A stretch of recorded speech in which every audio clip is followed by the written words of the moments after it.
Hey, it's Drew here from MakeMorePlacements.com, where we help recruitment and search firm owners make more placements for higher fees with less work and fewer headaches. Just had a phone call with a recruitment business owner based here in the UK who basically reached out to us because they wanted to talk about the possibility of us helping them grow their business. And one of the questions that he wanted to know, one of the questions he asked was, how do I sell retainers? So I just want to do a quick video talk about that. How do you sell retainers, or how to sell more retainers? And yeah, just give you my thoughts on that. But before we sort of jump into that, if you're a recruitment or search business owner and you want to make more placements for higher fees with less work and fewer headaches, if you head over to makemoreplacements.com/apply, there's a short letter there that basically explains how we might be able to help. So head over to makemoreplacements.com/apply and find out how we might be able to help you grow your business and make more profits. So the question, how do you sell more retainers, or how do you sell retainers?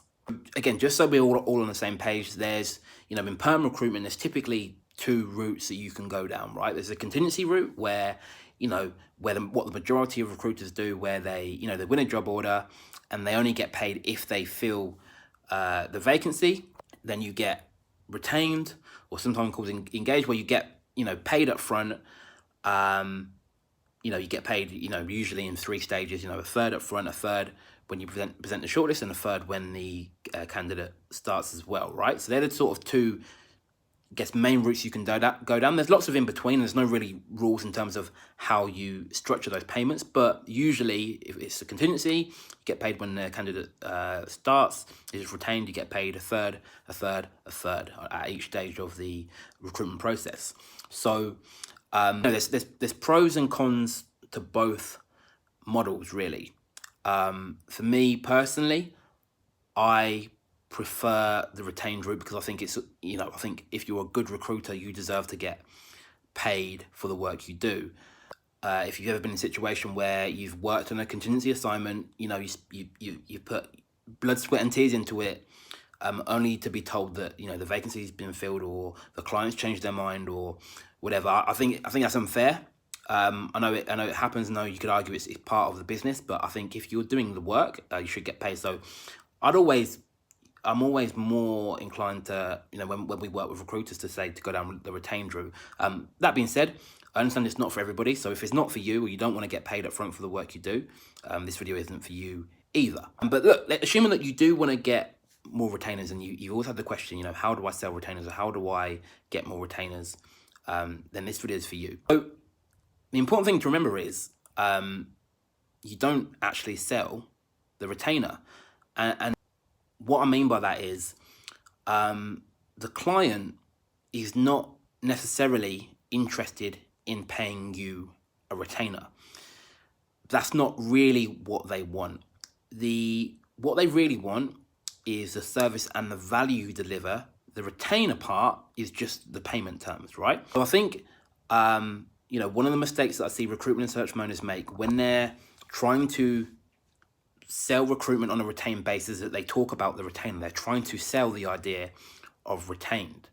But like I said, that's not what the client buys. I mean, again, it's a factor, but it's not the deciding factor, right? What the client's more interested in is the value you can deliver. And what I mean by that is they're interested in the exclusivity that you can provide to them. They're interested in, having you dedicated to filling their role. They're interested in that side of it. So rather than trying to sell the retainer, which is just the payment terms, we always say, sell the idea of exclusivity. Sell the idea that you're going to go out, you're going to find the best candidates in the market that are probably, already working for their competitors right now. You're going to go out, headhunt those candidates, find those candidates, and you're going to present those candidates only to the client that's paid you the retainer, not everyone in the market. So again, another sort of thing that contingency recruiters have to do, if they find a good candidate, they're not just going to send it to one client, because there's a chance that you still won't get paid on that. So they've got to send it to several clients, right, or several prospects.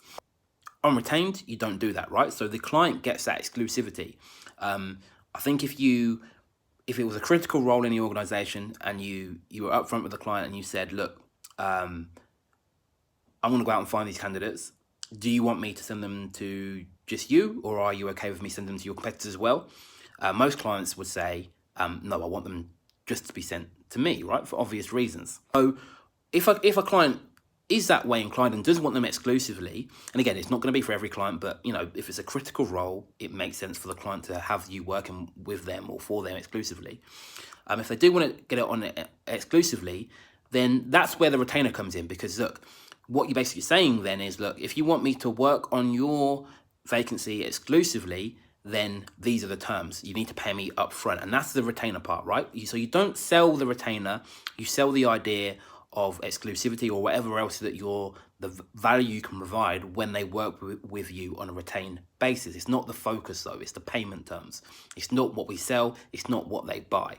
It's a bit like if you were trying to sell your house and someone comes to view your house and you start talking to them about the deposit, rather than talking to them about the location, the room size, how close it is to the best schools, that sort of thing, right? So don't get me wrong, the payment terms are obviously going to be a factor in the prospect's decision, but it's never going to be the deciding factor.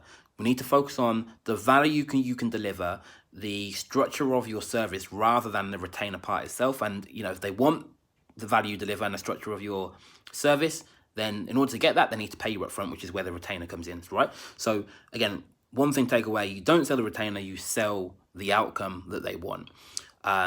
Listen, if you want help with that, we've got a fully mapped out process for selling retainers. It's proven, it's worked for loads of our clients.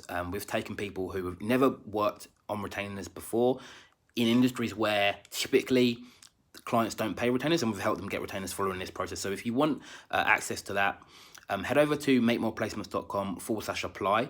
Again, I said before, there's a short letter there that explains how we might be able to help. So that's makemoreplacements.com/apply.